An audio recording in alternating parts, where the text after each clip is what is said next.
She was 7 months pregnant when her husband pushed her down an elevator shaft, 40 feet of darkness, 40 feet between life and death. Preston Sterling watched his wife fall. Then he walked away, left her bleeding in the dark for 6 hours, went home, slept in their bed, planned his alibi. He thought she would disappear, just like the 5 women before her. But Genevieve survived. And her father, a former federal prosecutor with 30 years of experience destroying powerful men, he didn't call the police. He didn't hire lawyers. He did something far worse. He dismantled the entire Sterling empire, piece by piece, secret by secret, until there was nothing left but ashes and prison cells. This is not just a story about betrayal. This is a story about a woman who fell into darkness and climbed out holding her daughter in her arms. This is her story. The elevator doors opened to nothing but darkness and a 40-foot drop. Genevieve Sterling stood at the threshold, her hand resting on her swollen belly. 7 months pregnant. The baby kicked against her palm as if sensing the danger her mother had not yet recognized. Behind her, Preston's breathing was steady. Too steady. The kind of calm that comes before violence. "I found the test results," Vivi said without turning around. "The prenatal paternity test. You had it done without telling me." The penthouse was silent except for the distant hum of Manhattan traffic 63 floors below. Sterling Tower, his family's monument to 4 generations of wealth and power. Tonight it felt like a tomb. "Sweetheart," Preston said. The word dripped with condescension. "You're overreacting." "Am I?" She finally turned to face him. Her husband of 3 years, the man she had loved with everything she had, the man who had secretly tested whether the baby she carried was truly his. "Why would you need a paternity test, Preston? If you trusted me?" His jaw tightened, just slightly. Most people would have missed it.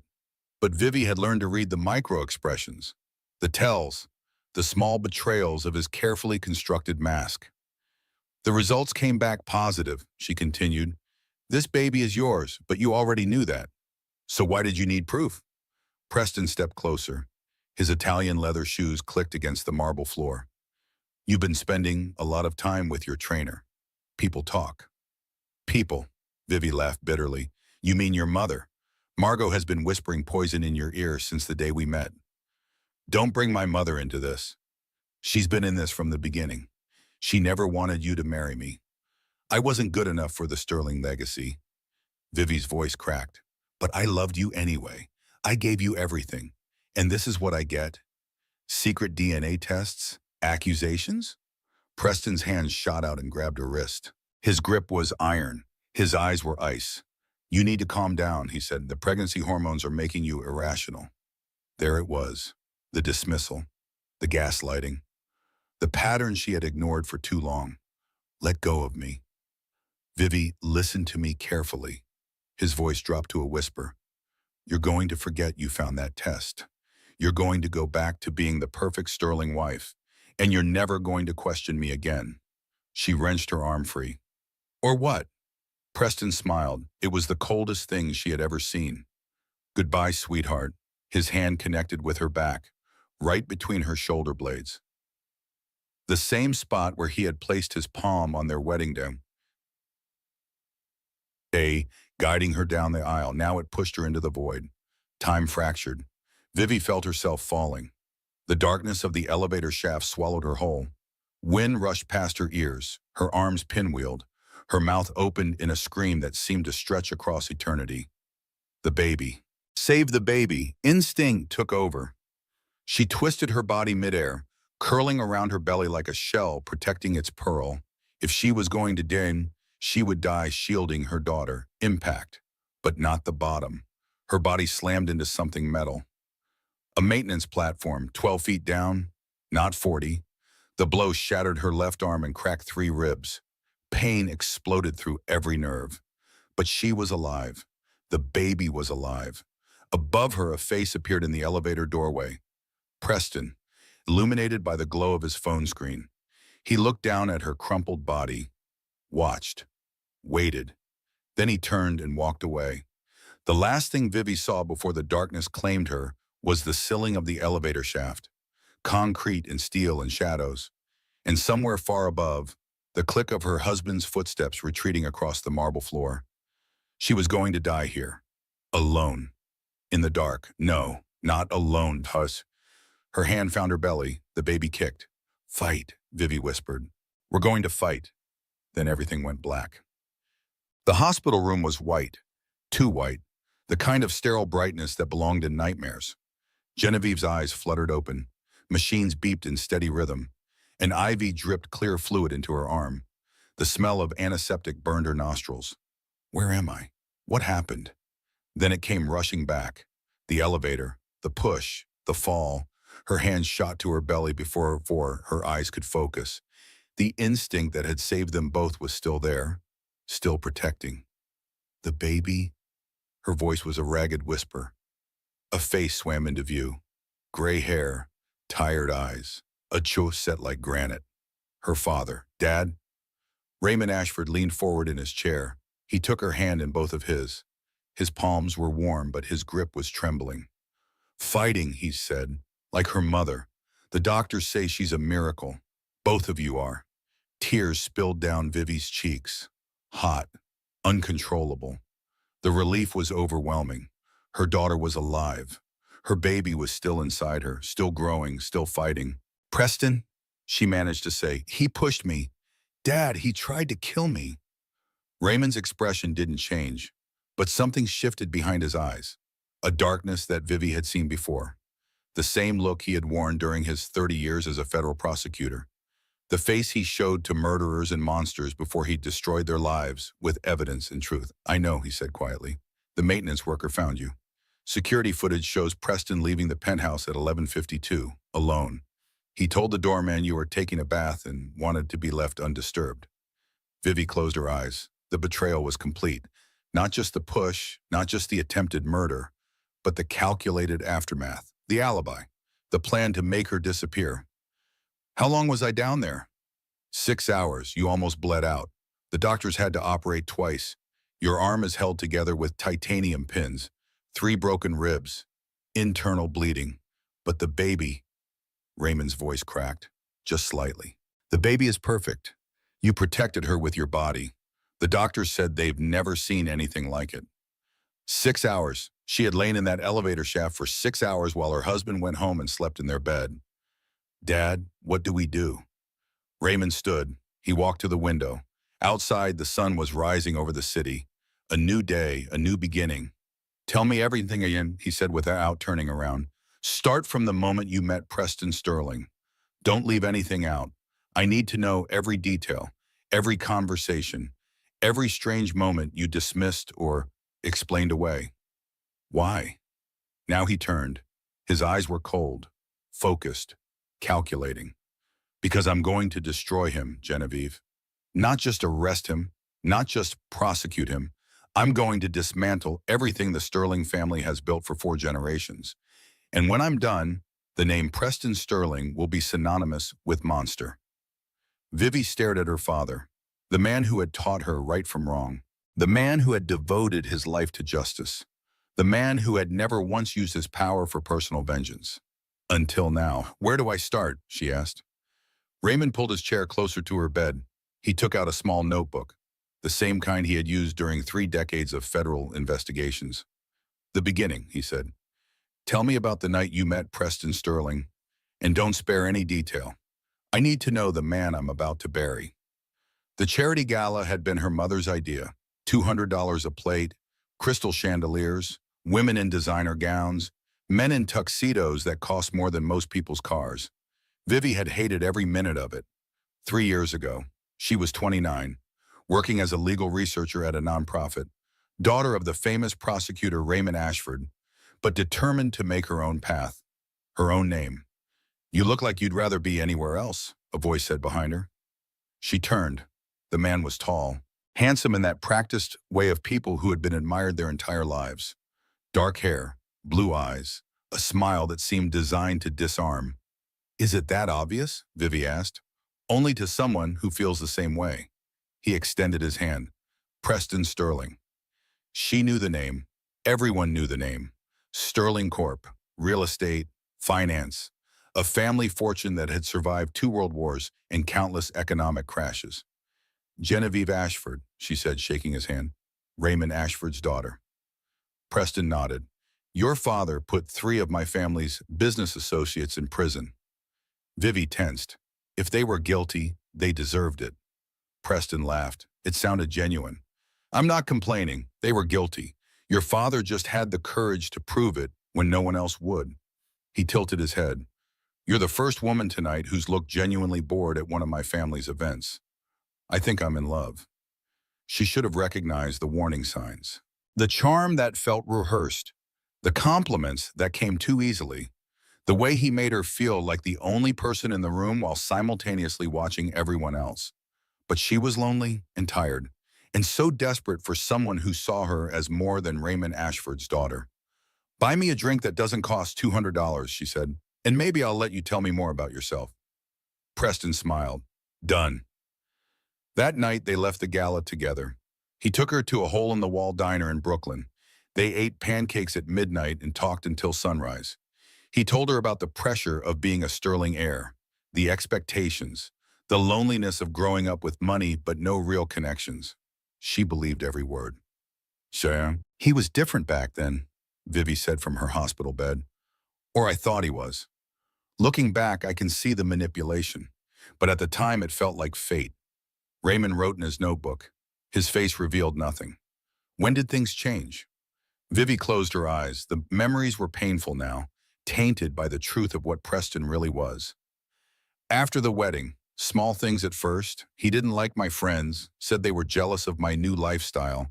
He thought I spent too much time with my family, said your work made him uncomfortable. She paused. I made excuses. I told myself he was just protective, that he loved me so much he wanted me all to himself. Classic isolation tactics, Raymond said. Textbook abuser behavior. The word hit Vivi like a slap. Abuser. She had never let herself think it before. Preston never hit her, never screamed. His cruelty was subtle, surgical, the kind that made you question your own reality. There's more, she said. About 6 months into the marriage, I overheard a phone call. Preston was talking to someone about a settlement, something about a girl from his college days. I asked him about it afterward. He said it was a business matter. Nothing important. Raymond's pen stopped moving. What was the girl's name? I don't know. He changed the subject, got angry that I was eavesdropping. I never brought it up again. We'll find out. Raymond set down his notebook. Genevieve, I need you to understand something. What Preston did to you wasn't random. It wasn't a moment of rage. He planned it. The paternity test, the timing, the location. He chose that elevator shaft because he knew about the drop. He knew what would happen when he pushed you. Vivi's stomach turned. You're saying he's done this before. I'm saying we need to find out. Raymond stood. I have contacts, people who owe me favors. I'm going to start digging into Preston's past, every relationship, every business deal, every suspicious death or accident connected to anyone he's ever known. Dad, Vivi reached for his hand. Be careful. The Sterlings have power, money, influence. If they find out what you're doing. Raymond squeezed her fingers gently. I spent 30 years putting powerful men in prison, he said. Men with money, men with connections, men who thought they were untouchable. His voice dropped to a whisper. Preston Sterling just tried to murder my daughter and my grandchild. There is no force on this earth that will stop me from making him pay. The door to Vivi's hospital room opened. A woman entered, silver hair, cold eyes, a Chanel suit that probably cost more than the hospital's monthly electric bill. Margot Sterling. Raymond, Margot's voice was clipped. I heard about the accident. Terrible thing. My son is devastated. Raymond didn't move from his position by the window. Is that what he's calling it? An accident? What else would he call it? Margot's gaze flicked to Vivi. The poor dear must have tripped. Those elevator platforms can be so dangerous. We've already contacted our legal team about suing the building maintenance company. Vivi felt sick. She watched her mother-in-law spin the narrative in real time, reshaping reality to protect her precious son. Get out, Vivi said. Margot's eyebrows rose. Excuse me? I said get out. I know what Preston did. I know what you've been covering up for years. And if you think for 1 second that I'm going to play along with your lies, you don't know me at all. Yet the mask slipped. Just for a moment, Vivi saw the real Margot Sterling underneath. The cunning, the cruelty, the absolute certainty that she was above the law. Genevieve, dear, the pregnancy hormones have clearly affected your judgment. I suggest you take some time to rest before making any accusations you'll regret. Raymond stepped between them. Margot, he said softly, surely we can discuss this like civilized people. The older woman nodded. Of course, that's all I've ever wanted. Raymond's smile didn't reach his eyes. I spent 30 years putting civilized people in federal prison. Your son just attempted to murder my daughter and grandchild. He leaned closer. Civilized ended the moment she hit that platform. Margot's face went pale. She looked from Raymond to Vivi and back again. You're making a mistake, she said. The Sterling family has resources you can't imagine. If you pursue this, you'll destroy yourself. I appreciate the warning. Raymond opened the hospital room door. Now get out, before I have security escort you. Margot gathered what remained of her dignity. She walked to the door, pausing at the threshold. This isn't over, she said. No, Raymond replied. It's just beginning. The door closed behind her. The room was silent except for the beeping of Vivi's heart monitor. Dad, she said, what happens now? Raymond pulled out his phone. He dialed a number from memory. Marcus, it's Raymond Ashford. I need everything on Sterling Corp. Every subsidiary, every offshore account, every skeleton. He paused. And Marcus, I need it yesterday. He hung up. Now, he said to his daughter, we go to war. The laptop screen glowed in the dim hospital room. Bridget Kincaid sat at Vivi's bedside, her face pale beneath her carefully applied makeup.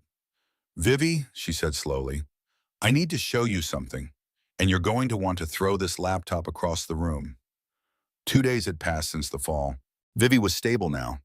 The baby was thriving despite everything, but sleep refused to come.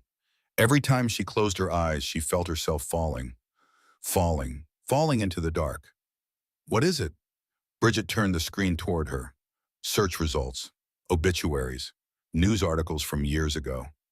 I've been doing some research, Bridget said, on Preston, on his past, and Vivi, you weren't his first. The words didn't make sense at first. First what? First wife, first victim? Then Vivi started reading. Chelsea Morrison, age 21, Preston's college girlfriend at Harvard. Fell from a 4th-floor balcony during a party in 2004. Ruled a suicide despite no history of depression. No note, no warning signs. Diana Reeves, age 26, Preston's first fiancée. Died in a single-car accident in 2009. Lost control on a mountain road. No witnesses, no other vehicles involved. The engagement had been called off 2 weeks earlier. Sarah Crawford, age 28, a junior executive at Sterling Corp., found dead in her apartment in 2014. Official cause, accidental overdose. Friends said she had never used drugs in her life. 3 women, 3 deaths, all connected to Preston Sterling. Vivi's hands began to shake. This can't be real, she whispered. This can't be happening. There's more. Bridget's voice was barely audible. I found a payment record. $200,000 wired to Chelsea Morrison's family 3 months after her death. The same amount to Diana Reeves' parents. The same to Sarah Crawford's sister. All from the same offshore account. All routed through Sterling Corp's subsidiaries. Hush money. The Sterlings had paid off the families of dead women. They knew, Vivi said. His parents knew what he was, and they covered it up. The room spun. All those years, all those smiles, all those family dinners where Margot Sterling looked at her with barely concealed contempt. They had known their son was a murderer, and they had let Vivi walk right into his web. I was braver than the others, Vivi murmured. What? At my wedding, Margot whispered something to me. She said I was braver than the others. Vivi laughed bitterly. I thought she meant brave enough to marry into the family spotlight, to handle the pressure of being a Sterling. Bridget reached for her hand. Vivi, she meant brave enough to survive, or stupid enough to think I could. The memory flooded back. Her wedding day, the white dress, the flowers, Preston waiting at the altar with that perfect smile. She had been so happy, so certain she had found her forever. But the signs had been there all along. The way Preston watched other women when he thought she wasn't looking. Not with desire, with calculation, like a predator sizing up prey. The casual comments about his exes, how they had been unstable, how they had overreacted, how he was lucky to have escaped. The times he grabbed her wrist just a little too hard during arguments, always apologizing afterward, always blaming stress or work or family pressure. She had explained it all away, made excuses, told herself that love required compromise, that marriage meant accepting someone's flaws. But these weren't flaws. These were patterns, and she had been too blind to see them. I wasn't stupid, Vivi said suddenly. Bridget looked up. What? All those times I felt crazy for doubting him, for feeling afraid, for noticing the micro-expressions that didn't match his words. Vivi's voice grew stronger. I wasn't stupid. I wasn't irrational. I was deceived by someone who had spent his entire life perfecting deception. So, Raymond Ashford sat across from Marcus Holloway in a small office downtown. The private investigator was former FBI, 15 years of service before going private. He and Raymond had worked together on a dozen federal cases. How many? Raymond asked. His voice was steady, his hands were not. Marcus slid a folder across the desk. That we know of? 5. Chelsea Morrison in 04, Diana Reeves in 09, Sarah Crawford in 14. There are 2 more, Catherine Wells in 2011 and Rebecca Palmer in 2017. 5 women, 5 deaths spanning 13 years. Your daughter would have been 6, Marcus added quietly. Raymond opened the folder. Photos, police reports, coroner findings, a paper trail of tragedy stretching back 2 decades. The Sterling family has been covering up their son's tendencies since he was 19 years old, Marcus said. The first girl, Chelsea Morrison, was 17. Preston was a sophomore. The family claimed it was hazing gone wrong, paid off the university, paid off the local police, made it all disappear. How did they keep it hidden for so long? Money, influence, fear. Marcus shrugged. The Sterling name opens doors. It also closes mouths. Anyone who gets too close to the truth gets a visit from their lawyers. Or worse. Raymond studied the photos. 5 young women, 5 lives cut short, 5 families destroyed by grief and silenced by money. What about physical evidence? Gone, destroyed, lost. Marcus leaned forward. But there's one thing they couldn't erase. The payments. Every time Preston Sterling killed a woman, his family wired $200,000 to the victim's relatives. Same amount, same timing, same offshore account. Can you trace it? Already did. Marcus pulled out another document. The account belongs to a shell company in the Caymans. The shell company is owned by another shell company in Delaware. That one is owned by a trust administered by Franklin Pierce, the Sterling family attorney, the same man who's been cleaning up Preston's messes for 20 years. Raymond closed the folder.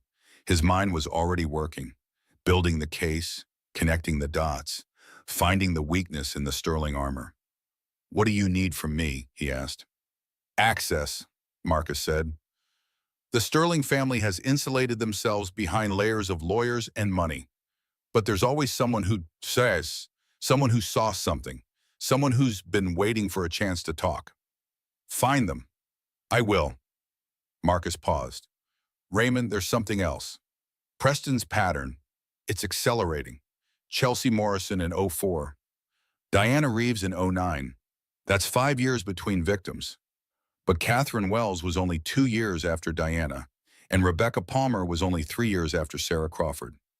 He's losing control, or getting more confident. Either way, your daughter interrupted something. The pregnancy, the paternity test, something spooked him, made him act faster than usual. Raymond thought about Vivi lying in that hospital bed. The broken bones, the internal bleeding, the baby fighting to survive. He won't get another chance, Raymond said. I'm going to make sure of that. That night, Vivi sat alone in her hospital room. The lights were dim, the machines hummed.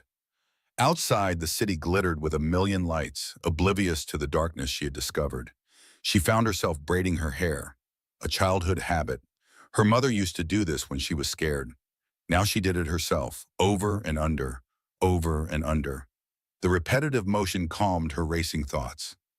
5 women, 5 deaths, 5 families destroyed.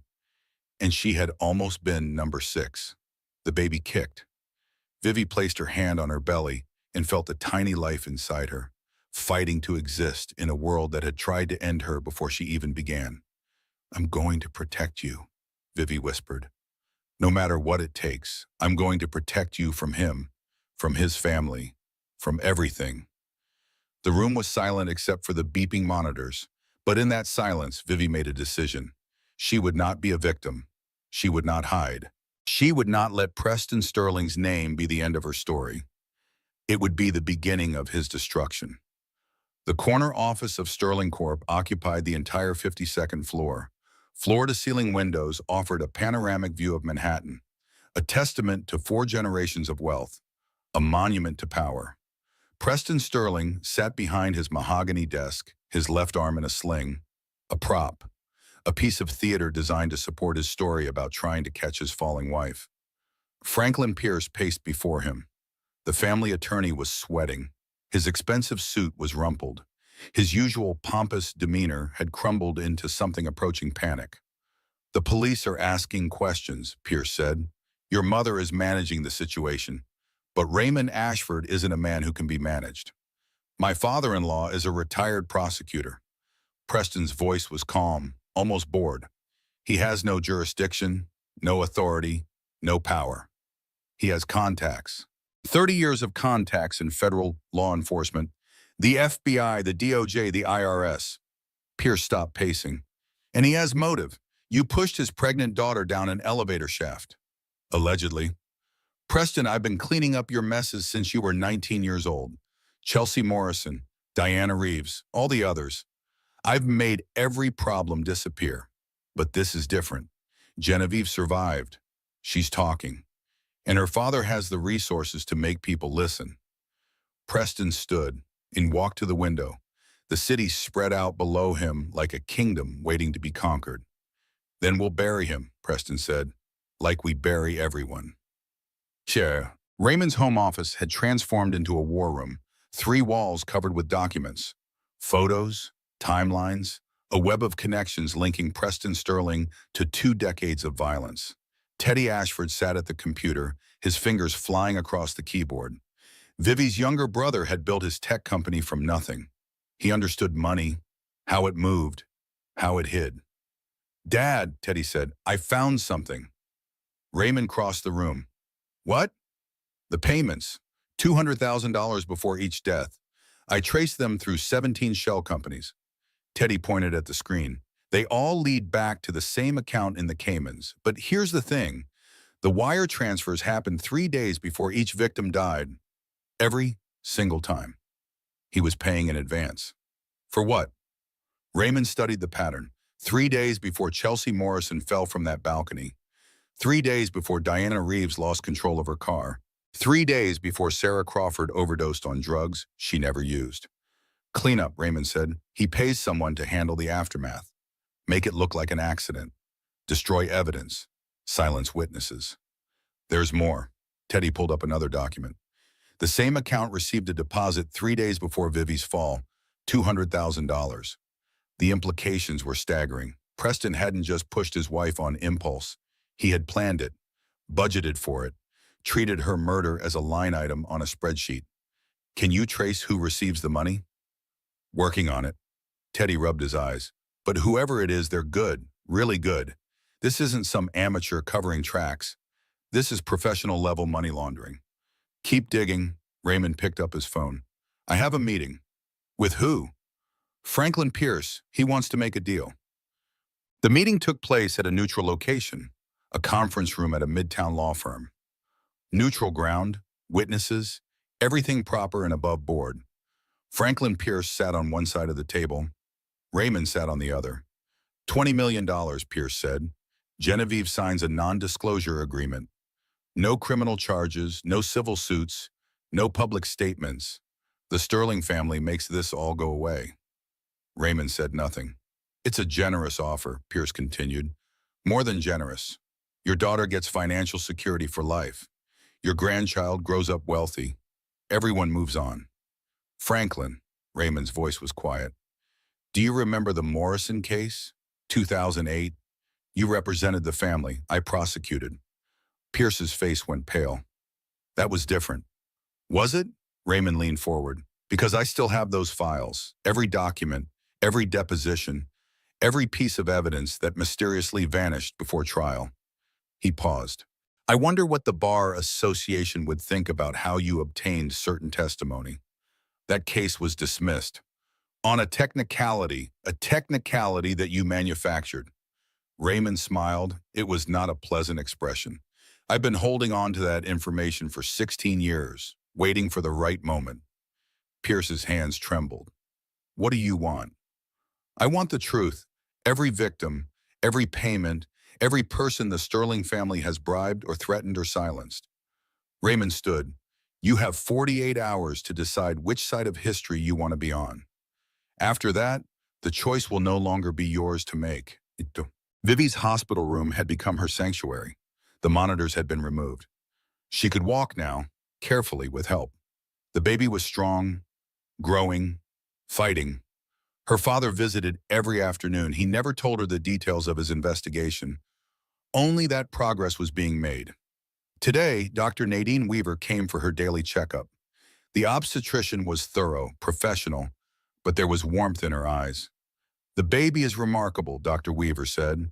Given everything you've been through, I would have expected complications. But she's measuring perfectly. Strong heartbeat, healthy movement. She paused.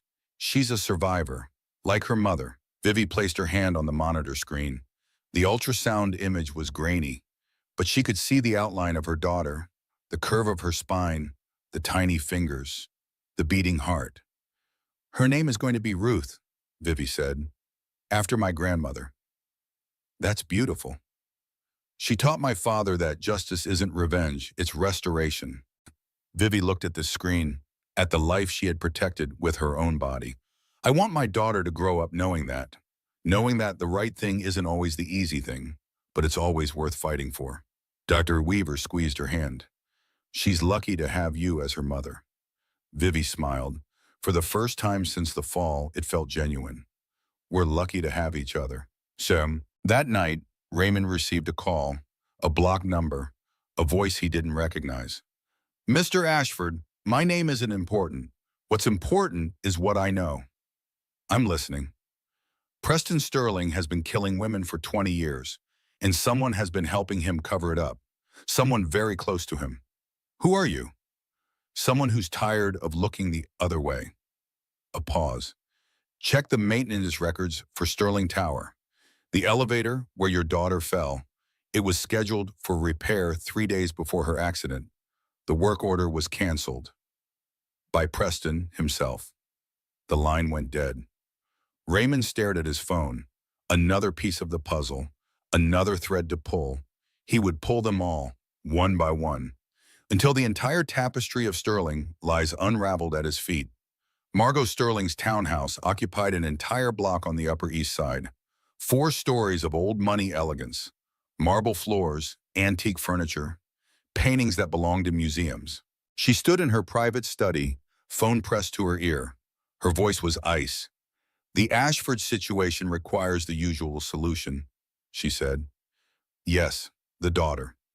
Make it look like complications from the fall. She's still recovering, still vulnerable. It would be easy enough to arrange. A pause. I don't care about the pot, just handle it. And Marcus, make sure Raymond Ashford knows what happens to people who threaten this family. She hung up the phone, turned toward the door. Raymond Ashford stood in the doorway. I had that entire conversation recorded, Margot. His voice was calm, almost pleasant. You just ordered a hit on my daughter, on Federal Wire. Margot's face went white. Her composure shattered like fine china. That's impossible. You couldn't have what? Anticipated that you'd try to have Genevieve killed? That you'd use the same methods you've used for 20 years to clean up your son's messes? Raymond took a step into the room. I've been recording every phone call in and out of this house for 3 weeks. Every text message, every email. Your security system has more holes than Swiss cheese. That's illegal. So is conspiracy to commit murder. So is obstruction of justice. So is running a criminal enterprise that has resulted in the deaths of at least 5 women. Raymond smiled. I spent 30 years learning how to build cases against people like you. People who think their money makes them untouchable. You're not untouchable, Margot. You're just the next defendant. You're bluffing. I never bluff. I prosecute. Margot reached for her phone. I'm calling my lawyers. Please do. While you're at it, you might want to call a good criminal defense attorney. Franklin Pierce isn't going to help you. He's too busy trying to save himself. The door burst open. 2 men in FBI jackets entered, badges displayed. Margot Sterling, the first agent said, you're under arrest for conspiracy to commit murder and witness tampering. You have the right to remain silent. Margot's screams echoed through the townhouse as they led her away in handcuffs. Raymond watched from the window as they put her in the car. One down, one to go. The media explosion was immediate and overwhelming. Headlines everywhere. Television, internet, social media.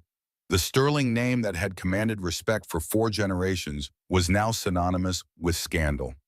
Sterling heir questioned in wife's fall. Former prosecutor uncovers pattern of deaths connected to billionaire family. Sterling matriarch arrested on conspiracy charges. Preston Sterling's face appeared on every screen, his carefully crafted image crumbling in real time. The handsome philanthropist, the charming businessman, the devoted husband. All lies. Vivi watched the news from her hospital bed, a bowl of lime jello in her hand. The same jello she had craved throughout her pregnancy. Preston always mocked the craving, called it childish, common. Now she savored every bite. Bridget sat beside her, scrolling through her phone. Your father is trending on Twitter. The hashtag Justice for Sterling Victims has been viewed 50 million times. Good. There's also a GoFundMe for the families of Preston's other victims. It's already raised $2 million. Vivi set down her spoon. Those families, Chelsea Morrison's parents, Diana Reeves's mother, they've been suffering in silence for years, decades, accepting money to keep quiet, living with the knowledge that their daughters were murdered and no one would believe them. Your father believed them. My father didn't even know they existed until last week. Vivi shook her head. I should have seen it. All those red flags I ignored. All those strange comments Preston made about his exes. All those times I felt unsafe and told myself I was overreacting. Bridget took her hand. You survived. That's what matters. I almost didn't. Vivi looked at the television. Preston's face filled the screen, so handsome, so confident, so utterly empty behind those blue eyes. He's going to try to spin this. Make himself the victim. Blame me, blame my father, blame anyone except himself. Let him try. Bridget squeezed her fingers. The truth is out now, and your father is just getting started. 24 hours later, the FBI raided Sterling Corps headquarters. Agents swarmed through the 52nd floor, seized computers, confiscated files, interviewed employees who had spent years pretending not to notice their CEO's darker tendencies. The forensic accountants found everything: 20 years of payments to victim families, bribes to local police departments, donations to politicians who blocked investigations, a systematic enterprise designed to enable a killer. Raymond watched the raid from across the street. Marcus Holloway stood beside him. We've got enough to charge Preston with racketeering, Marcus said, money laundering, obstruction of justice, wire fraud. Even without the murder charges, he's looking at 30 years minimum. The murder charges will come. The evidence is circumstantial. No witnesses, no physical proof. Defense attorneys will tear it apart. Raymond turned to face him. There's a witness, my daughter. She felt his hand on her back. She heard him say goodbye. She saw his face watching her fall. Her word against his. Not anymore. Raymond pulled out his phone, showed Marcus the screen. The maintenance platform where Genevieve landed had a security camera, damaged in the fall but recoverable. IT specialists retrieved the footage this morning. Marcus stared at the image, the elevator shaft, the falling body, and above it, clearly visible, Preston Sterling watching his wife plummet toward what he believed was her death. "That's enough," Marcus whispered. "That's everything." Raymond pocketed the phone. "Preston Sterling is going to prison for the rest of his life, and I'm going to make sure he knows exactly who put him there." The interrogation room at the federal building was deliberately ugly. Gray walls, harsh lighting, a metal table bolted to the floor. Celeste Vaughn sat across from Detective Holloway. Her mascara was smeared from crying. Her hands shook as she clutched a paper cup of cold coffee. "He told me she was abusive," Celeste said. "That she trapped him with the pregnancy, that she was mentally unstable. I believed him." Her voice cracked. "I believed everything." Holloway remained silent. Let her talk. "I met Preston at a company retreat 2 years ago. He was so charming, so attentive. He made me feel special, important." She laughed bitterly. "Looking back, I can see the manipulation, the love bombing, the way he isolated me from my friends, my family. But at the time, it felt like love."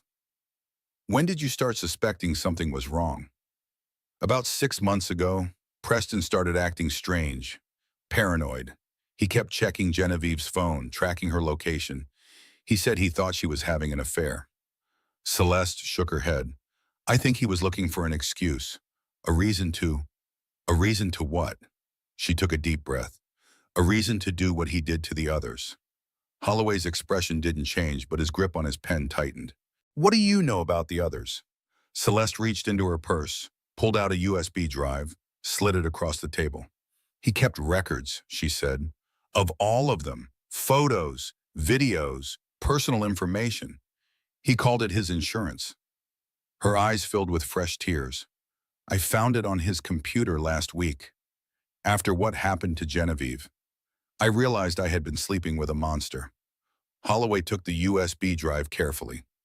"Why are you coming forward now?" "Because I could have been next." Celeste met his gaze. "I saw the pattern, the way he talked about his exes, the way he'd get cold sometimes. Empty, like there was nothing human behind his eyes." She shuddered. "I was in love with a serial killer, and I never even knew it." The safe house was located in an unremarkable suburb of New Jersey, a modest split level on a quiet street, armed guards at every entrance. Vivi had been moved here 3 days ago, away from the hospital, away from the media, away from anyone who might try to finish what Preston started. It was past midnight. She couldn't sleep. Every time she closed her eyes, she saw the elevator shaft, felt the hand on her back, heard his voice. "Goodbye, sweetheart." She walked to the window. Her hand rested on her belly. The baby kicked, strong, insistent, demanding. "I know," Vivi whispered. "I can't sleep either." The breakdown came without warning. Not loud, not dramatic, just a quiet collapse. A crumbling of the walls she had built to hold back the horror. She sank to the floor, her back against the wall, her arms wrapped around her swollen belly. The tears fell silently, hot, endless. "I let him into my body, my home, my family. I loved him. I trusted him. I was going to raise a child with him. And he tried to kill us both." The sobs shook her entire frame. Her broken ribs screamed in protest, but she couldn't stop, couldn't hold it in anymore. All those years, all those lies, all those moments when she had doubted herself, when she had believed his explanations, when she had made excuses for his cruelty because it was easier than facing the truth. She had been married to a murderer, had shared a bed with a monster, had planned a future with a man who had killed 5 women before her. How did I not see it? How did I not know? The door opened, footsteps, then a presence beside her. Bridget, her best friend, the one person who had never liked Preston, who had tried to warn her, who had been pushed away when Vivi chose her husband over everyone else. Bridget didn't speak, just sat down on the floor next to her. Shoulder to shoulder, silent support. After a long time, Bridget said, You know what I keep thinking about? That time Preston complained the coffee was too hot at your wedding brunch, and you actually apologize for coffee you didn't even make. Vivi laughed through her tears, a broken sound. I apologized for everything, the weather, traffic, his moods. I was always apologizing. Never again. Vivi wiped her eyes. Her hand found Bridget's. I survived him. I survived the fall. I'm going to survive the truth of who I married. Bridget squeezed her fingers. Yes, you are. You. The USB drive changed everything. The contents were extensive. 2 decades of documentation. Photos of women Preston had dated, personal information, financial records, and most damning of all, videos. Videos of Chelsea Morrison at the party before her death, Diana Reeves getting into her car, Sarah Crawford at her apartment building. Preston hadn't just killed these women. He had documented them, collected them, kept them as trophies. The FBI forensic team worked around the clock, matching faces to names, connecting dots that had been invisible for 20 years. The USB drive contained more than evidence, Raymond told Vivi during his daily visit. It contained the names of every person the Sterling family paid to look the other way. 3 judges, 2 senators, the police chief who handled Chelsea Morrison's case, half a dozen corporate executives who helped launder the payoff money. Vivi stared at him. How deep does this go? Deep enough to bring down some very powerful people. Raymond sat down beside her. The FBI is opening investigations into 23 separate individuals. This isn't just about Preston anymore. It's about the entire system that enabled him. What about the other families? Chelsea Morrison's parents? Diana Reeves's mother? I've spoken with them. Some are willing to cooperate, others are scared. They've spent years being told to stay quiet, to accept the money and move on. Raymond paused. But now they have a choice. Now they can finally tell the truth. Vivi thought about those families, the mothers who had lost daughters, the fathers who had buried children, the siblings who had grown up missing someone who should have been there. They deserve justice, she said. They'll get it. Raymond's voice was steel. I promise you that. The grand jury convened on a Tuesday morning, federal courthouse, downtown Manhattan. Security tighter than anyone could remember. Genevieve Sterling walked through the metal detectors with her father at her side. 8 months pregnant now, moving slowly, carefully. Every step a reminder of what she had survived. The courtroom was packed. Reporters, attorneys, FBI agents, representatives from victim families who had waited decades for this moment. Vivi took her seat in the witness chair. The court reporter's fingers hovered over her machine. 24 jurors watched from their seats, waiting, listening. Please state your name for the record. Genevieve Ruth Ashford Sterling. Mrs. Sterling, can you tell us about the events of October 15th of this year? Vivi took a deep breath. She had rehearsed this, prepared for every question, but nothing could truly prepare you for reliving the worst night of your life in front of strangers. My husband Preston and I were in the penthouse apartment of Sterling Tower. We had been arguing about a prenatal paternity test I found in his office. He had secretly tested the baby's DNA without my knowledge or consent. What happened next? I confronted him, asked him why he needed proof that the baby was his. He became defensive, aggressive. Vivi paused. Then he pushed me. Where did he push you? Into the elevator shaft. The doors were open. There was nothing below me but a 40-foot drop. A murmur rippled through the courtroom. The jurors' faces shifted from neutral to horrified. What happened after he pushed you? I fell, but I hit a maintenance platform about 12 feet down instead of falling all the way to the bottom.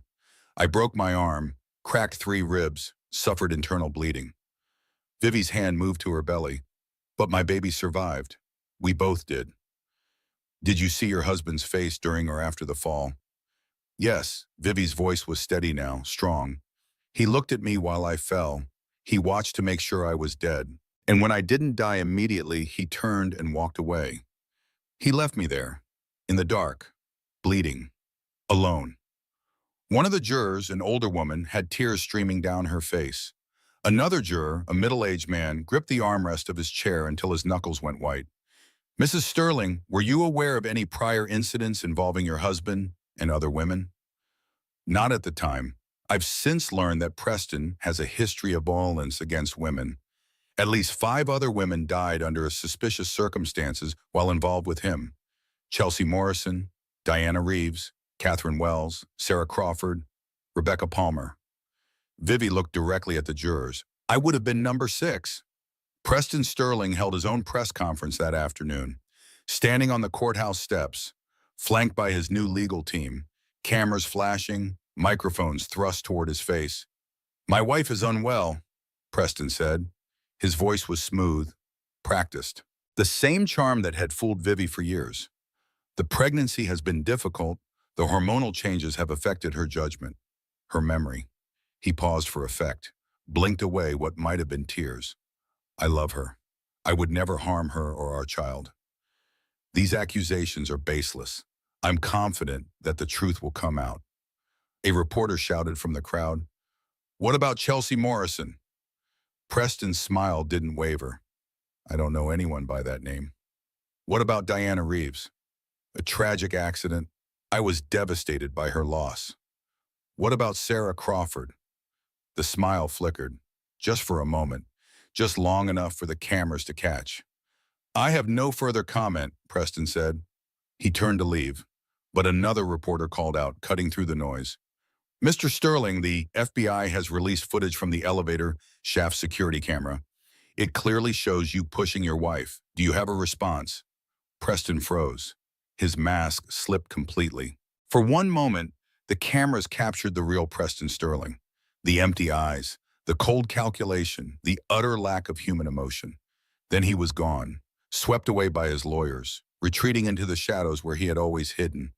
But the image remained, broadcast around the world, shared millions of times on social media. The monster had finally been seen. Raymond's final meeting with the federal prosecutors took place that evening. 3 hours of documents, evidence, testimony. We have bank records, Raymond said. Wire transfers, the systematic payments before each death, the bribes to officials who looked the other way. What about physical evidence? The USB drive Celeste Vaughn provided contains videos of at least 3 victims taken within days of their deaths. Forensic analysis confirms the timestamps. Preston Sterling documented his crimes. The lead prosecutor, a woman named Victoria Walsh, studied the evidence. 20 years in the DOJ. She had seen monsters before, but this was different. The racketeering charges alone will put him away for decades, she said. Add the obstruction, the money laundering, the bribery. It's not enough, Raymond leaned forward. This man murdered 5 women, attempted to murder my daughter and grandchild. He needs to spend the rest of his life in a cell, not decades, forever. Walsh nodded slowly. The footage from the elevator shaft is compelling. Combined with your daughter's testimony and the pattern evidence, she paused. We can charge him with attempted murder, 1st degree, premeditated. And the other victims? That's trickier. The deaths were ruled accidents or suicides at the time. Reopening those cases will take time. Resources. Walsh met Raymond's gaze. But we'll do it, every single one. I promise you that. Raymond stood, extended his hand. The federal case is just the beginning, he said. I have one more move. And it will cost the Sterling family more than prison time. It will cost them everything they valued most, their legacy. The shareholder meeting took place at the Sterling Corp headquarters, the same building where Preston had tried to murder his wife, the same elevator shaft where Genevieve had fallen. 300 shareholders packed the auditorium. Nervous whispers, uncertain faces. The company's stock had dropped 60% since the scandal broke, millions of dollars in value, evaporating by the hour. Raymond Ashford walked to the podium. He wasn't a shareholder, not officially, but over the past 2 months, working through a network of shell companies and proxy voters, he had quietly acquired 15% of Sterling Corp stock, enough to make his voice heard. Ladies and gentlemen, Raymond began, my name is Raymond Ashford. Some of you know me. Most of you know my reputation. Murmurs from the crowd. The Ashford name carried weight in these circles. 30 years of federal prosecutions, dozens of corrupt executives sent to prison, a legacy of holding the powerful accountable. I'm here today to exercise my rights as a shareholder and to move for a vote of no confidence in the Sterling family leadership. Chaos erupted, shouting, protests, the remaining Sterling board members leaping to their feet. Raymond waited, patient, calm. Given the pending federal indictments, he continued when the noise subsided, the reputational damage, and the evidence of systematic criminal behavior, I believe this company needs new management. Management that isn't complicit in covering up murder. You can't do this, a board member shouted. The Sterling family built this company. The Sterling family used this company to finance their son's killing spree. Raymond's voice cut through the room like a blade. For 20 years, corporate funds were diverted to pay off victims' families, to bribe officials, to silence witnesses. Every shareholder in this room has been complicit in that enterprise, knowingly or not. The room went silent. I'm offering you a choice, Raymond said. Vote with me. Remove the Sterling family from leadership. Begin the process of making this company something other than a monument to murder. He paused. Or don't, and watch your investment become worthless when the full scope of criminal liability becomes public. The vote was called. The ballots were cast. When the counting was done, Raymond had won by a margin of 63%. The Sterling family was out. Their name would remain on the building, but their power was gone, their legacy destroyed. Everything they had built for 4 generations brought down by one man's quest for justice. Preston Sterling's arrest happened the next morning. FBI agents waited outside his attorney's office. No warning, no negotiation, just handcuffs and a perp walk in front of 50 cameras. Preston's face showed nothing as they led him to the car. No fear, no anger, no remorse, just the emptiness that had always been there, hidden behind the charm, behind the smile, behind the carefully constructed mask of humanity. Margot Sterling watched from her townhouse window, her assets frozen, her phone confiscated, her world collapsing around her. The Sterling name that had commanded respect for 4 generations was now synonymous with monster. The civil suits came next. The family of Chelsea Morrison, parents who had spent 16 years being told their daughter killed herself, who had accepted money to stay quiet, who had lived with the knowledge that justice would never come. The family of Diana Reeves, a mother who had buried her child and never understood why, who had questioned the police findings, who had been threatened into silence by Sterling lawyers. The family of Sarah Crawford, a sister who had known her sibling didn't use drugs, who had fought for years to reopen the investigation, who had finally been heard. 20 years of silence broken, 20 years of grief finally acknowledged. The Sterling fortune that had built hospitals and endowed universities would now pay restitution to the families they had destroyed. Vivi received the news at the safe house. Her father called, his voice tired but triumphant. It's done, Raymond said. Preston will be arraigned tomorrow. The charges are attempted murder, racketeering, money laundering, obstruction of justice. The prosecutors are confident. The evidence is overwhelming. Vivi sat down slowly, her hand on her belly. The baby was quiet now, resting.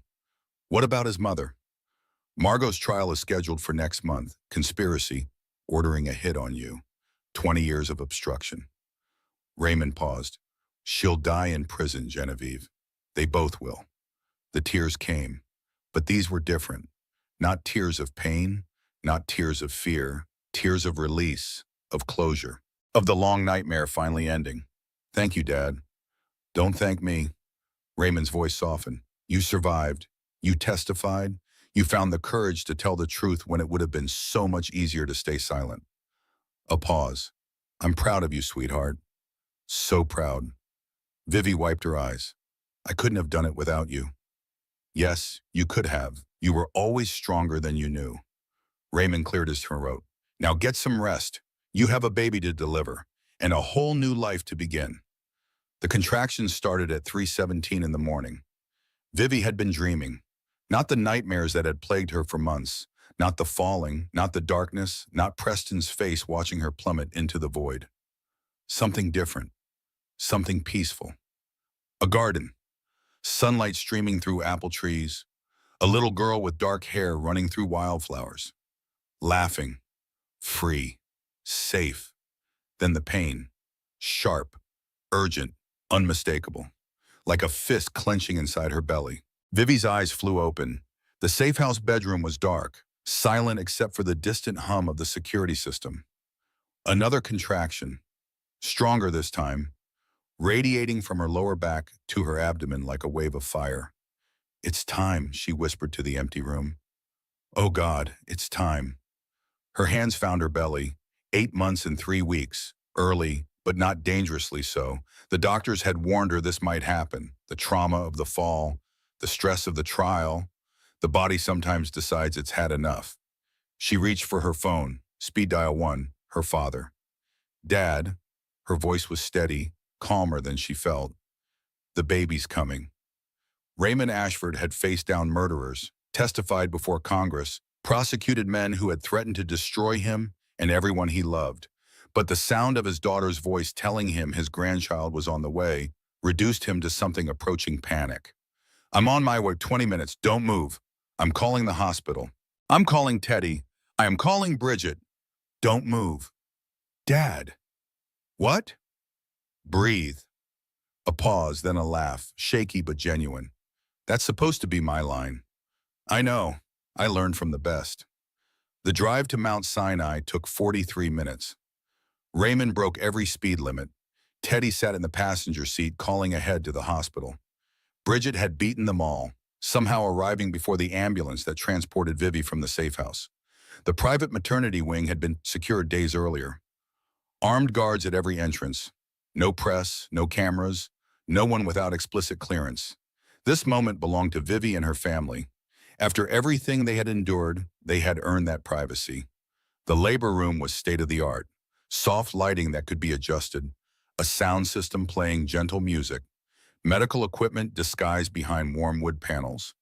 Everything designed to feel less clinical, more human. Vivi lay in the bed, hooked to monitors that tracked her contractions and the baby's heartbeat. The rhythmic beeping was strangely comforting, proof that Ruth was still fighting, still strong. Bridget held her hand through the first wave of serious contractions, the kind that made Vivi grip the bed rails until her knuckles went white. "Breathe," Bridget said. "In through the bellies, out through the mouth, just like we practiced." "We never practiced." "Then improvise. You're good at that." Vivi laughed despite the pain. Leave it to Bridget to make her laugh during labor. "How bad is it?" Bridget asked. "Remember when you convinced me to try hot yoga and I passed out in downward dog?" "That bad?" "Multiply by 1,000. So we're never doing hot yoga again.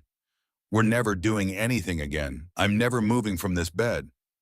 Another contraction. Vivi's grip tightened. The monitors beeped faster. "You're doing great," the nurse said. 7 centimeters dilated.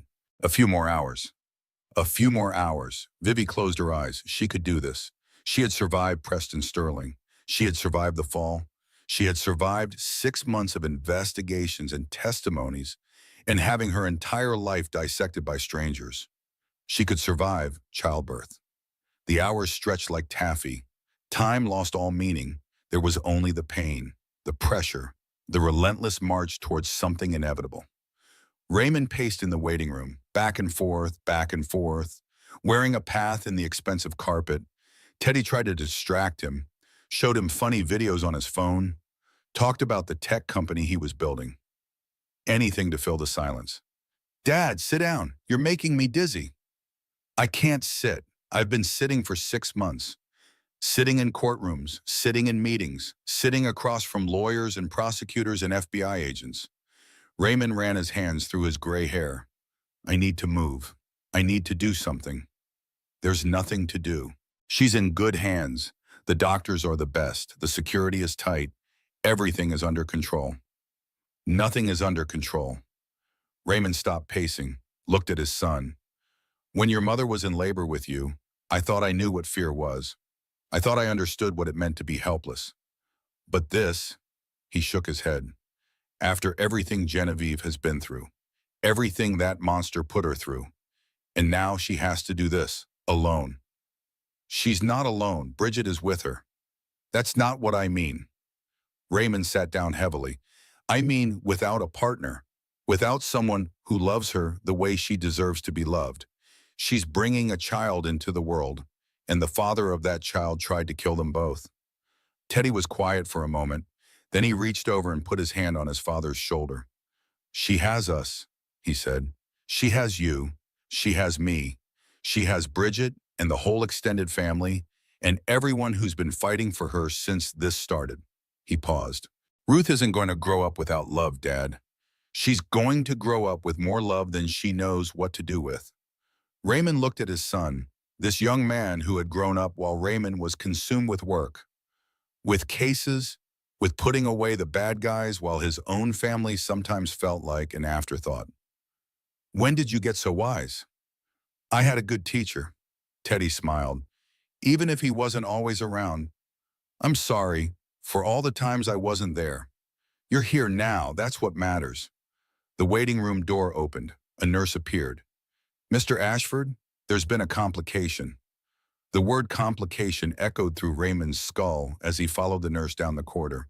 Complication, such a clinical word, such a sanitized way of saying something has gone wrong. The delivery room was controlled chaos, doctors and nurses moving with urgent efficiency, monitors beeping with increased frequency. Vivi's face pale against the white sheets. What's happening? Raymond demanded. Dr. Weaver met him at the door. Her expression was serious but not panicked. Professional concern rather than alarm. The internal scarring from the fall is affecting the birth canal, she explained. The baby is presenting in a difficult position. We need to perform an emergency cesarean section. Is she going to be okay? Is the baby going to be okay? We're going to do everything we can. Dr. Weaver's hand touched his arm. A rare gesture of personal connection from the typically clinical physician. Your daughter is strong, Mr. Ashford. She's fought through worse than this. Raymond looked past her. Through the doorway, he could see Vivi on the bed, her face contorted with pain, but her eyes were clear, focused, determined. She caught his gaze, managed a small smile. I've got this, Dad. He nodded, unable to speak, unable to do anything but watch as they wheeled her toward the operating room. The cesarean section took 47 minutes. 47 minutes of silence in the waiting room. Teddy and Raymond sitting side by side, not speaking, not moving, just waiting. Bridget had been allowed to stay with Vivi, holding her hand through the procedure, talking to her in low tones about nothing and everything, keeping her grounded, keeping her present. The anesthesia had taken effect quickly. Vivi was awake but numb from the chest down. She could feel pressure but not pain, could sense movement but not the cutting. You're doing great, the anesthesiologist said. Just a few more minutes. Vivi stared at the ceiling. The surgical lights were bright, almost harsh, but she didn't close her eyes. She wanted to be present for every moment. This was the birth of her daughter. The beginning of Ruth's story. No matter how it happened, she wanted to remember. Almost there, Dr. Weaver said from behind the surgical curtain. I can see her head. She has a lot of hair. Her daughter had hair. Such a small detail. Such an enormous thing. Okay, Genevieve, one more minute. You're going to feel some pressure. The pressure came, strange and uncomfortable, but not painful, like something being pulled from deep inside her. And then, a creaky, small at first, then growing, louder, stronger, the sound of life announcing itself to the world. She's here, Dr. Weaver said. She's beautiful. They lifted Ruth above the curtain so Vivi could see. Red and wrinkled and covered in fluid, tiny fists clenched, mouth open in that eternal newborn scream, the most beautiful thing Vivi had ever seen. Ruth, she whispered. My Ruth. 6 pounds, 2 ounces, 19 inches long. Perfect APGAR scores, 10 fingers, 10 toes, a full head of dark hair that would later dry into soft curls. The nurses cleaned her, wrapped her in a pink blanket, placed her in Vivi's arms. The first moment of contact was electric. Skin against skin, heartbeat against heartbeat. 2 lives that had been one for 8 months, now separate but forever connected. Ruth's eyes were closed, her face scrunched in that newborn confusion of too much light, Too much sound, too much everything. But she wasn't crying anymore. She was listening, feeling, recognizing the heartbeat she had heard from inside the womb. "Hello, beautiful," Vivi whispered. "I've been waiting for you." The baby made a small sound, not quite a cry, not quite a coo, something in between, a response, an acknowledgement. "I know," Vivi said. "It's bright out here and loud and scary. But I promise you, it's also wonderful. There's so much I want to show you, so much I want you to see." Ruth's eyes fluttered open, unfocused, unable to see clearly yet, but somehow finding her mother's face, somehow knowing. "You have my eyes," Vivi said. The tears came then, hot and uncontrollable, but not sad, not afraid, just overwhelmed with a love so intense it felt like drowning. "You have my eyes, Ruth, not his, mine." Such a small thing, such an enormous mercy. Raymond was allowed in 30 minutes later. He stood in the doorway of the recovery room, suddenly uncertain. This man who had faced down the worst humanity had to offer, rendered speechless by a 6-pound infant. "Come meet your granddaughter," Vivi said. He approached slowly, reverently, as if the baby might shatter if he moved too quickly. Vivi transferred Ruth into his arms. The transfer was awkward, neither of them quite sure of the mechanics. But then she was there, cradled against his chest. So small, so fragile, so absolutely perfect. Raymond looked down at his granddaughter. Something shifted in his face. The prosecutor disappeared. The strategist. The warrior who had spent 6 months dismantling an empire. In his place was just a man, a grandfather, holding the future in his arms. "She looks like you did," he said. His voice was rough, unsteady. "When you were born, same nose, same chin, same expression like she's already judging everyone in the room." Vivi laughed. "She probably is. Smart girl." Raymond couldn't stop staring. "You know, when you were born, I made a promise. I told your mother I would protect you, keep you safe, make sure nothing bad ever happened to you." His voice cracked. "I failed. I let you marry that monster. I didn't see what he was until it was almost too late." "Dad, let me finish." He looked up, met her eyes. "I failed to protect you. But I won't fail her. I swear to you, Genevieve, I will spend every day of whatever time I have left making sure this little girl knows she is loved, that she is safe, that she has a family who will burn the world down before they let anyone hurt her." Vivi reached for his hand. "You didn't fail me, Dad. You saved me. You saved both of us. We saved each other." Ruth made a sound, a small gurgle of contentment, as if agreeing with the sentiment. Raymond laughed, a real laugh. "The first one in months. She's already weighing in. Definitely your daughter." The visitors came in waves over the next few days. Teddy brought flowers and a stuffed elephant that was bigger than the baby. Bridget brought designer onesies and a promise to be the cool aunt who let Ruth get away with everything. Dr. Weaver checked in twice a day, marveling at how quickly both mother and daughter were recovering. But the most unexpected visitor came on the third day. Vivi was alone in her room, Ruth sleeping in the bassinet beside her bed, the afternoon sun streaming through the windows. A knock at the door. Celeste Vaughan stood in the hallway, uncertain, out of place, clutching a small gift bag like a shield. "I shouldn't be here," she said, the same words she had spoken at the safe house months ago. "But I wanted. Come in." Celeste approached the bassinet slowly. Her eyes found Ruth. The baby was awake now, staring at this stranger with the intense focus that newborns sometimes display. "She's beautiful," Celeste whispered. "Thank you." "I brought something." Celeste held out the gift bag. "It's probably stupid. I didn't know what to get. I've never—" She stopped, started again. "I've never done this before. Visited someone I helped destroy. Someone who should hate me." Vivi took the bag. Inside was a small silver rattle, simple, elegant, a dove engraved on the handle. "For peace," Celeste explained. "I know it doesn't make up for anything. I know I can't undo what I did, what I was part of." She was crying now, quietly. "But I wanted her to have something, from someone who understands what her mother survived, who's trying to be better than what she was." Vivi looked at the rattle, then at Celeste. This woman who had been her replacement, her rival, the other woman in every sense of the phrase, but also a victim, another person manipulated by Preston Sterling, another life nearly destroyed by his cruelty. "Sit down," Vivi said. Celeste hesitated, then sat in the chair beside the bed. "I'm testifying next month," she said. "The federal prosecutors. They want to know everything, every conversation, every lie he told, every moment I spent pretending not to see what he really was." "Are you scared?" "Terrified." Celeste laughed bitterly. "The Sterling lawyers have already started. Leaked stories about my past, my relationships, anything to discredit me before I take the stand. They tried that with me, too. How do you deal with it?" Vivi considered the question. How did she deal with it? The exposure, the judgment, the strangers on the internet dissecting her life and finding her wanting. "I focus on what matters," she finally said. "Ruth, my family, the truth."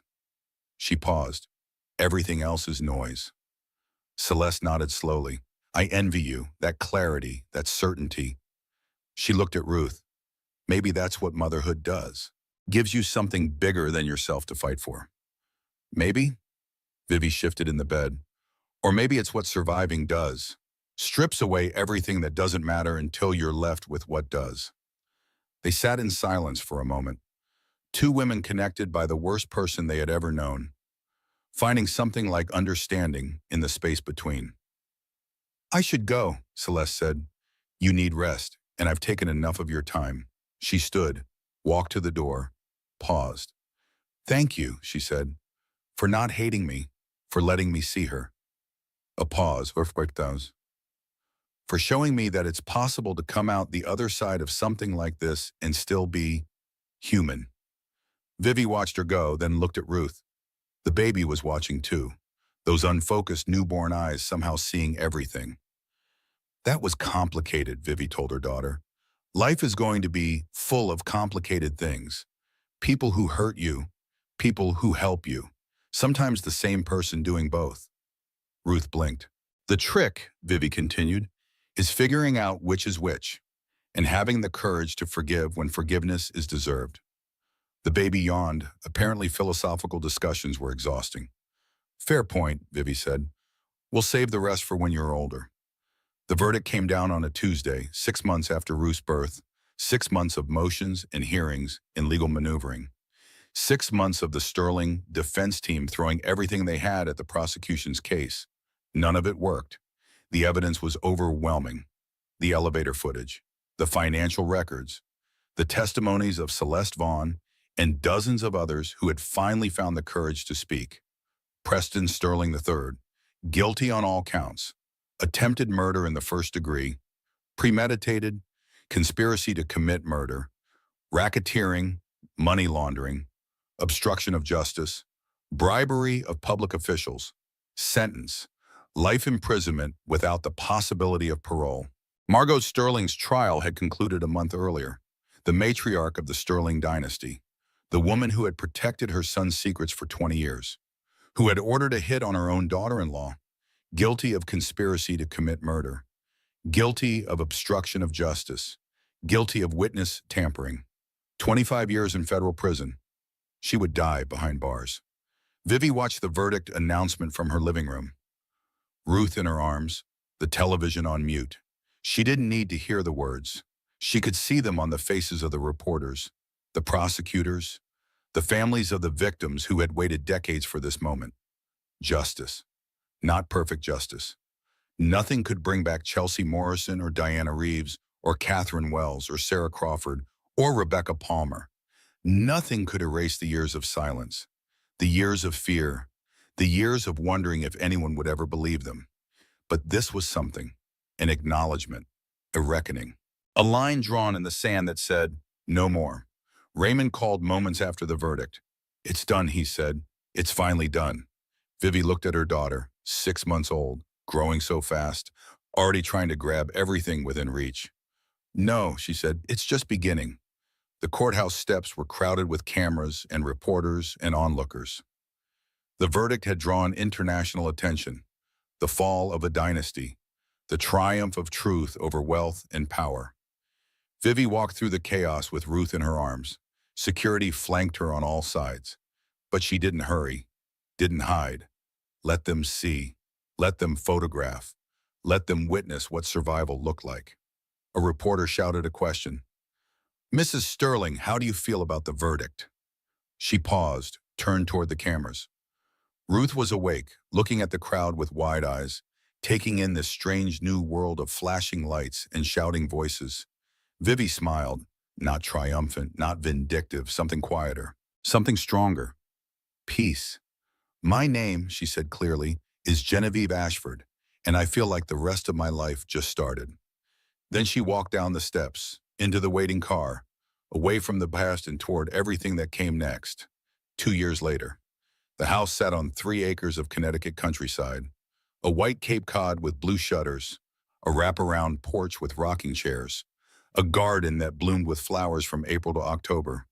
Nothing like Sterling Tower. Nothing like the penthouse prison where Vivi had spent 3 years of her life pretending to be happy. This was real. This was hers. This was home. Ruth's laughter echoed across the backyard. 2 years old now, running on sturdy legs that had learned to walk at 10 months and hadn't stopped moving since. She was chasing butterflies, her dark curls bouncing, her arms outstretched toward creatures that always stayed just out of reach. Vivi watched from the kitchen window, coffee in hand, morning light streaming through clean glass. Every morning started like this, the quiet moment before the day began, when she could simply watch her daughter exist in the world, safe, happy, free. The nightmares had stopped about a year ago, the falling dreams, the darkness, Preston's face floating above her in the elevator shaft.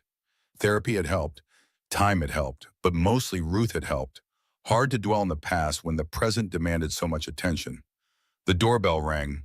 Vivi crossed to the front door, already knowing who it was. Her father had a key, but always rang anyway. Old-fashioned courtesy.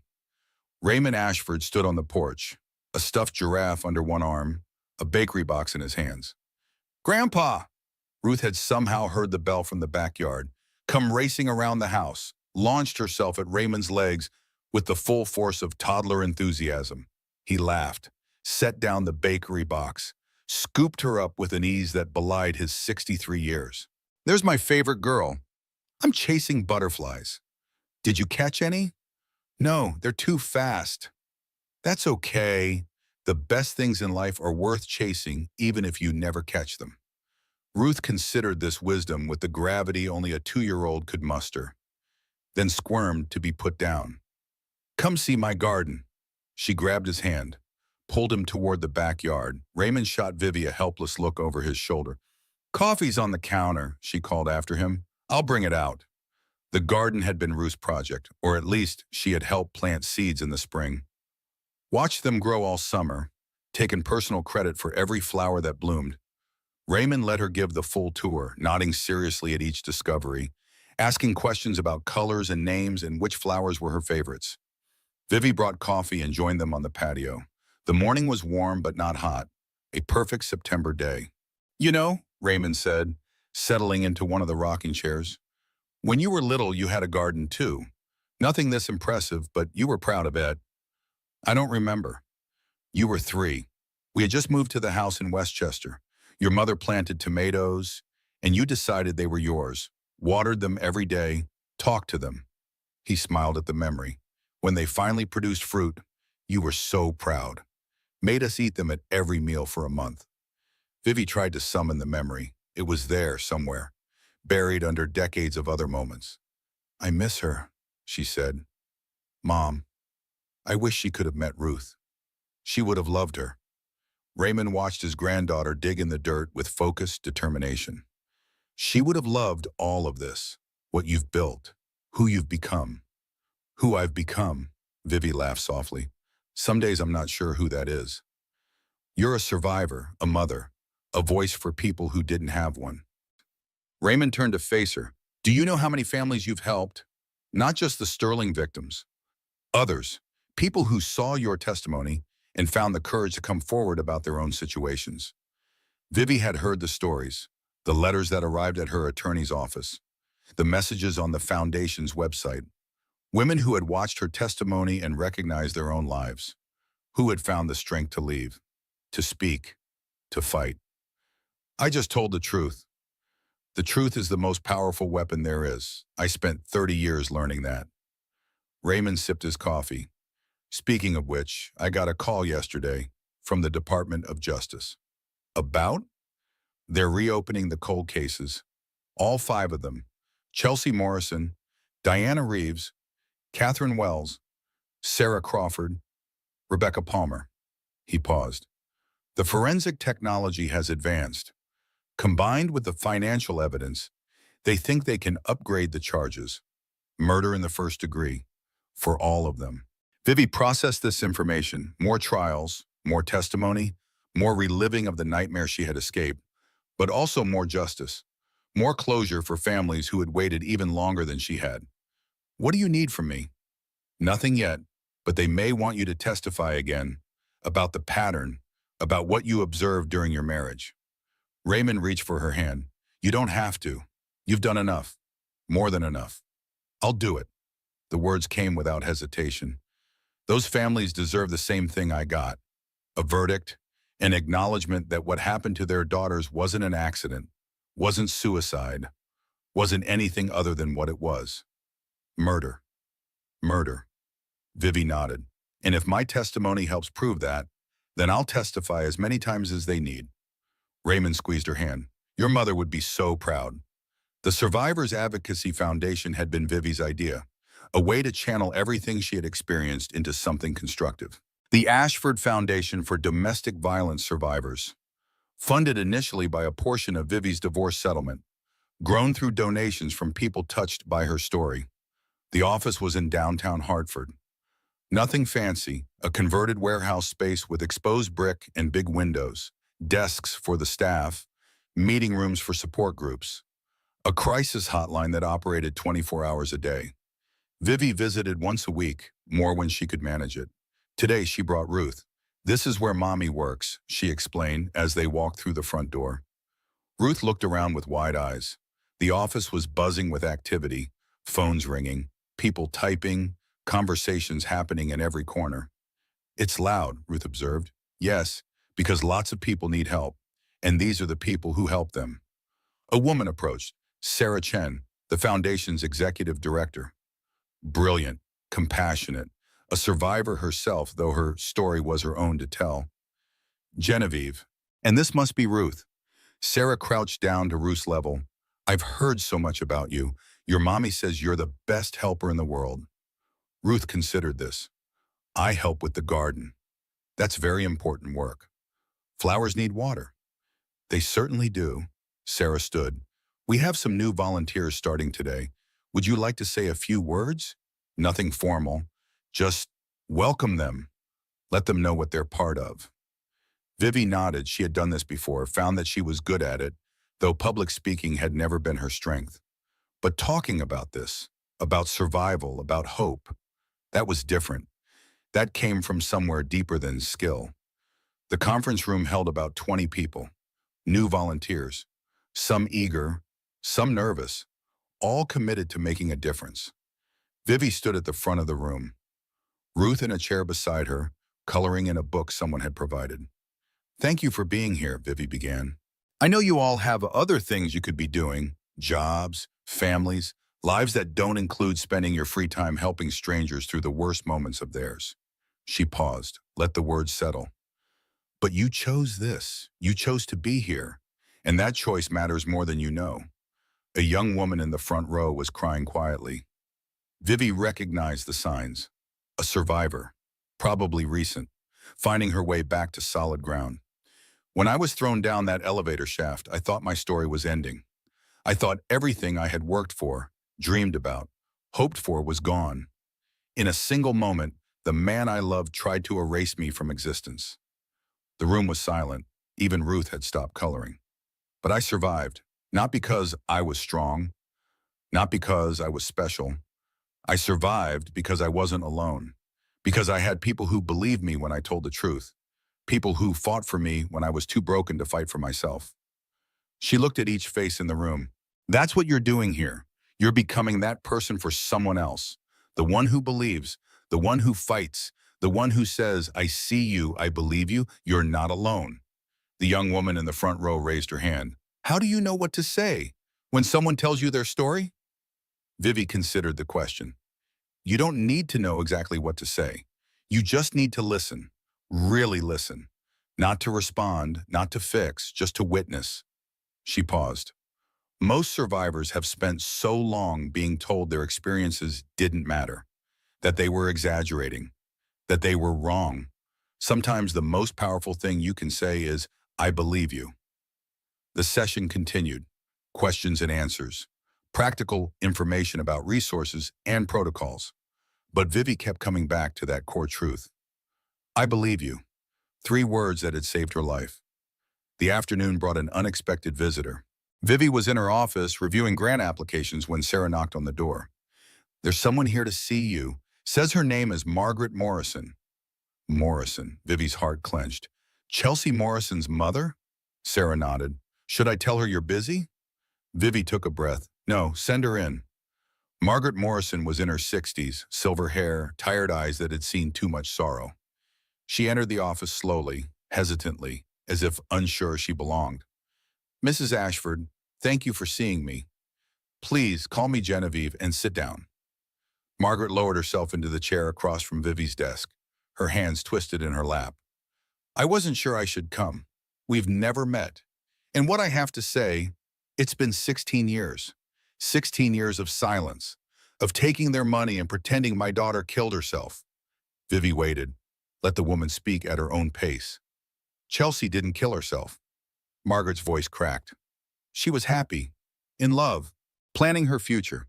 She had just declared her major, talked about law school, about making a difference. I know, Vivi said. I've read her file. Then you know what he did, what they all helped him cover up. Margaret wiped her eyes. I knew, I've always known, but I was scared. They threatened us, said they would destroy my husband's business, take our house, make our lives impossible. The Sterlings were good at threats. They were good at following through. Margaret laughed bitterly. So we took the money, signed the papers, kept quiet while our daughter's killer walked free, dated other women, married you. She looked at Vivi with something like wonder. And you survived. You were the one who finally stopped him. Vivi shook her head. I wasn't the one. There were dozens of people, investigators, prosecutors, other survivors who came forward. But you were first. You were the one who had the courage to tell the truth when everyone else was still afraid. Margaret reached into her purse, pulled out a photograph, handed it across the desk. Chelsea Morrison at 18, dark hair, bright smile, so young, so full of promise. She would have been your age now, Margaret said. 32, probably married, maybe with children of her own. A pause. I wonder sometimes what her life would have been, who she would have become. Vivi looked at the photograph, this girl she had never met, this woman she was connected to through tragedy. I'm so sorry, she said. I'm so sorry for what you've lost, what you've endured. I didn't come here for sympathy. Margaret straightened in her chair. I came to tell you something I've never said to anyone. What is it? Thank you. The words were simple, profound. Thank you for surviving. Thank you for speaking. Thank you for being brave enough to do what my family wasn't. Tears streamed down her face. Because of you, the world finally knows what happened to my daughter. Because of you, her death wasn't meaningless. Vivi came around the desk, knelt beside Margaret's chair, took the older woman's hands in her own. It was never meaningless. Chelsea's life mattered. Her death mattered. Even when no one else acknowledged it, you knew the truth. You carried it for 16 years. That's not weakness. That's strength. They stayed like that for a long moment. 2 women bound by the same monster, finding something like peace in each other's presence. Evening came slowly to the Connecticut countryside. The sun painted the sky in shades of orange and pink and gold. Ruth had exhausted herself at the foundation, fallen asleep in the car on the way home, was now tucked into bed, clutching the stuffed elephant Teddy had given her at birth. Vivi stood on the back porch, a glass of wine in her hand, the first she had allowed herself since the pregnancy. The garden was beautiful in the fading light. The flowers closed for the night. The butterflies Ruth loved so much settled somewhere unseen. She thought about the day, the new volunteers with their eager faces, Margaret Morrison, with her 16 years of grief, the photograph of Chelsea that Vivi had asked to keep. So much pain, so much loss, so much endurance in the face of impossible circumstances. And yet, life continued. Flowers bloomed, children laughed, survivors found their voices, families found their closure. The darkness Preston Sterling had created was being pushed back, day by day, testimony by testimony. One act of courage at a time. The doorbell rang. Bridget stood on the porch, holding a bottle of champagne and grinning like she had a secret. Okay, before you say anything, yes, I know you have work tomorrow, and yes, I know Ruth is asleep, but this can't wait. What can't wait? Bridget thrust her phone at Vivi. A news article. Breaking story. Sterling Corp assets to fund victims' compensation program. The headline was followed by details. The federal court had approved the distribution of seized Sterling assets. Over $200 million would go to the families of Preston's victims. Another $100 million to establish a permanent fund for domestic violence survivors. This is your father's doing, Bridget said. The man is a legend. He didn't just put them away. He made sure their money went to the people they hurt. Vivi read the article, then read it again. The numbers were staggering. The impact would be generational. I didn't know about this. He wanted to surprise you, made me promise not to say anything until it was official. Bridget popped the champagne. So, we're celebrating, even if it's just one glass, even if you have to be responsible tomorrow. Tonight, we acknowledge that the good guys won. They sat on the porch, watching the stars emerge, drinking champagne that probably cost more than Vivi wanted to know. How do you feel? Bridget asked. Vivi considered the question. How did she feel? Like it's really over. Like I can finally stop waiting for the other shoe to drop. That's called peace. I've heard it's nice. It is. Vivi smiled. It really is. The speaking engagement was Vivi's biggest yet. A national conference on survivor advocacy. 3,000 people in the audience. Another 100,000 watching the live stream. She had prepared her remarks, rehearsed them, made sure every word landed exactly where it needed to. But when she stepped to the podium and looked out at the sea of faces, she set her notes aside. I had a speech prepared, she said. Statistics about domestic violence, policy recommendations. All very important, all very necessary. She paused. But you didn't come here for statistics. You came here for the same reason I did. Because you know that behind every number is a person, a story, a life that was changed forever by violence. The audience was silent, thousands of people holding their breath. 3 years ago, I was thrown down an elevator shaft by my husband. I was 7 months pregnant. He expected me to die, expected to erase me the way he had erased 5 women before me. She let that sink in. I survived, not through any special strength of my own. I survived because I landed on a platform instead of falling all the way down. Because a maintenance worker found me 6 hours later. Because doctors worked through the night to save my life and my daughter's. A woman in the front row was crying. A man beside her had his arm around her shoulders.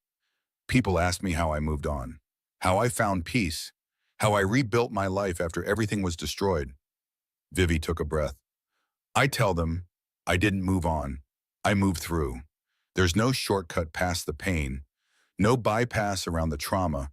You have to walk the whole path, feel every terrible step. Let the grief wash over you until there's nothing left but you. She looked at the faces before her. Survivors, advocates, people who had dedicated their lives to helping others through the darkness. But here's what I know now. The path has an end. And on the other side of it, you meet yourself. The version of you that survived everything designed to break you, everything meant to erase you. She smiled. And she's someone worth meeting. Standing ovation, 3,000 people on their feet, applauding, crying, holding each other. The sound washed over Vivi like a wave. Not triumph, not vindication, something simpler. Hope. The final scene of Vivi's story wasn't dramatic, wasn't profound, was just a morning like any other. Ruth woke early, demanded pancakes, Got syrup on her face and in her hair and somehow on the ceiling.